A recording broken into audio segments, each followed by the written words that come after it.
criticized by many people, saying that we did not have enough evidence to do so.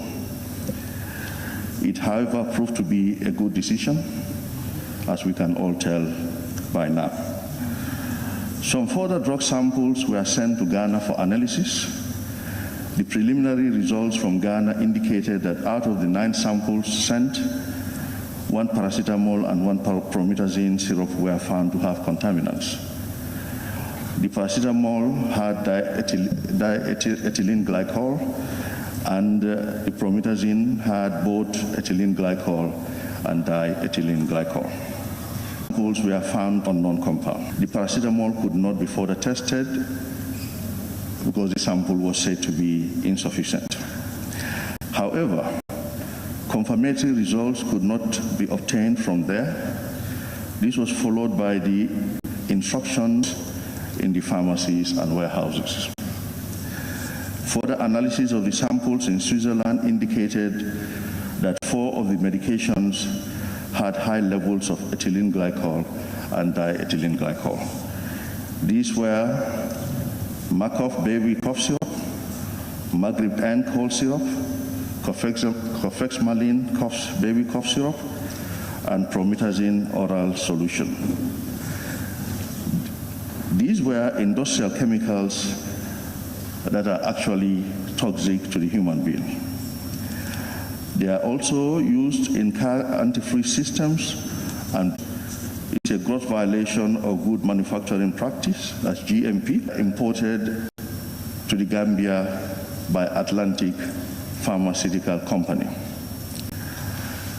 A massive withdrawal exercise of these drugs was commenced, including household recall of all syrups. A total of 50,000 bottles of the contaminated syrups have been collected through the recall exercise so far. Distinguished Honorable Speaker and Honorable Members, our government has been working very hard over the years to reduce morbidity and mortality in the Gambia. In this vein, government has embarked upon health facility expansion, provision of more laboratories and other equipment, and massive capacity building exercises. This is yielding results, with very significant reduction in mortality 2013 to 289 per 100,000 live births in 2019-2022, to a further reduction to 178 per 100,000 live births this year. A reduction of under 5 mortality from 54 per 1,000 to 49 per 1,000 in 2020. It therefore came as a big blow to have lost 70 children under the age of 7 to acute kidney injury. In 4 months, we lost this number of our children. 7 of them passed away in Senegal, where they went to seek for further treatment. A total of 82 AKI cases were diagnosed, and 12 of them recovered. This has been a very difficult moment for the families, to whom we again extend our condolences. It has equally been a very difficult time for His Excellency, the President, the entire cabinet and government of the Gambia, the National Assembly, because we've been interacting ever since, and you've shown how saddened you were. And to the entire people of this country, it has been a very difficult period. For the staff taking care of these patients and all other staff, it has been a traumatizing experience. Our experts and their teams worked diligently around the clock to save the lives of these patients. However, acute kidney injury in children has been found to have a very high mortality in many of our countries. During this period, Peritoneal dialysis capacity was enhanced and required materials were procured. Emergency medications and equipment, including 2 hemodialysis machines for children, were also procured by government and the WHO. These have been very helpful throughout the period to map out the way forward. On our request, the WHO and the Center for Disease Control, United States of America, sent in technical experts at various points to support and advise. This included the WHO Africa Regional Emergency Director, the Director for Drugs and Medical Supplies at the Regional Office for Africa, the Regional Incident Management Director, causality experts, data management experts, and many more. The CDC USA sent in 4 experts, including 1 infectious disease specialist, 2 epidemiologists, and 1 anthropologist. Some of these experts are still around working with our local experts, our own experts here. They have been working diligently both in the health facilities and in the communities, collecting the relevant information and data to help in bringing this outbreak to an end and to help determine the cause of the outbreak and also the causes of mortality. From the foregoing, it is very clear that this is not a simple process. All the possibilities or all the probabilities have to be scientifically looked into before one can conclude what the cause of death is. That actually means that this has to be established in a scientific way without doubt of the causality or causalities of death in these children. It should not be forgotten that the contaminated drugs are the most suspected, but other possibilities or other possible causes like severe diarrhea and vomiting, bacterial infections, complicated malaria are all possible causes. Distinguished Honorable Speaker, National Assembly members, the issue of counterfeit or substandard medicines is a massive global problem. It is a multi-billion-dollar entity in which some selfish individuals thrive on the suffering of other people. We got information that the Food and Drug Administration of the United States of America from 2000 up to now have withdrawn over 1,200 dangerous medications from the American market. It is a big challenge for the entire world, especially for the poor developing countries like ours, where all drugs have to be imported, and we have both limited human and material resources to detect the problem. Cases of counterfeiters doing their manufacturing in boats offshore, where no one can even identify the origin of the drugs, have been reported in some countries in other parts of the world.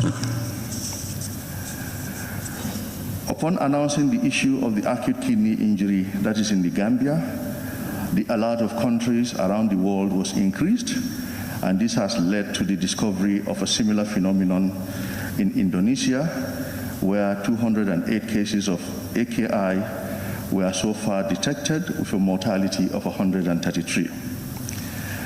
Distinguished Honorable Speaker and National Assembly members, Indonesia is considered to be a middle-income country with many facilities and personnel for detecting acute kidney injury and substandard medications in their population. The fact that they had to take a cue from us here in the Gambia and even consult our team to share our experience with them for them to deal with this problem means the team in the Gambia has really put in our best. A similar incident occurred in Haiti where 109 children passed away. This is by no means trying to justify what happened in the country, in our country. It is just to dilate on the challenges developing countries face. It is important to note the identification of the problem and the actions our government took to stop the problems, or to stop the problem, are remarkable by international standards. This has potentially saved a lot of other lives. We have not seen any new case for 2 weeks in a row as I speak to you. Detecting outbreaks of this nature that have multiple possible causes is very challenging, especially for developing countries. During this outbreak, the World Bank has a laboratory in this country. Preliminary work has already started to this effect. Distinguished Honorable Speaker, National Assembly members, I believe that our country has been assaulted. This is an aggression against our people from greedy, unscrupulous people. The manufacturing, distribution, and importation of contaminated drugs is criminal, and government sees it that way. However, due diligence needs to be carried out to get to the root of the problem. The license of the importer has been suspended. The 2 farmers breaches in the factory. Government is on the verge of setting up a commission of inquiry into the issue. This, we believe, will help in identifying the problems and come up with recommendations to deal with the current problem and avert any future recurrences. We appeal to all, to everyone in this country, to support the government. This is a national problem. The government needs support. We need the cooperation of the citizenry so that we can collectively know who manufactured these drugs, who brought them here, and we can deal with it as a country. It is a very sensitive issue.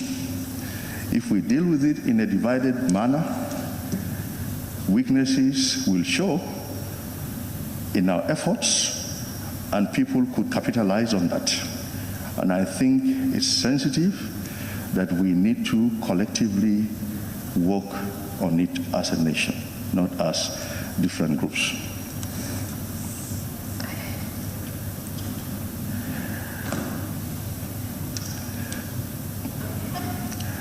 This will help government, the health experts and the partner experts working together to also establish the causality or causalities of death, to assist the police in their investigations and the commission of inquiry in their deliberations.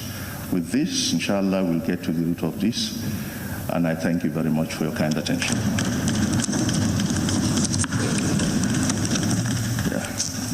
Thank you very much, Honorable Minister of Health,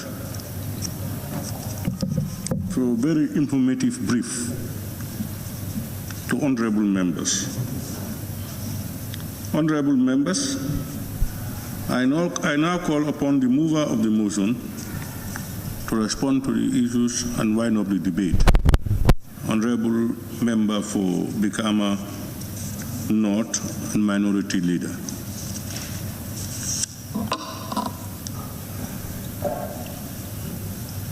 Thank you very much, Honorable Speaker.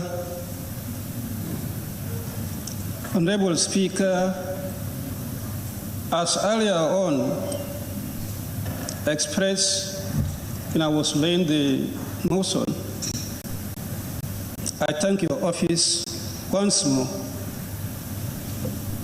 for accepting the request made by honorable members for this extraordinary session to be convened. Honorable Speaker, when this incident happened, it became a talking point nationally and internationally. And as we, the honorable members, indeed at our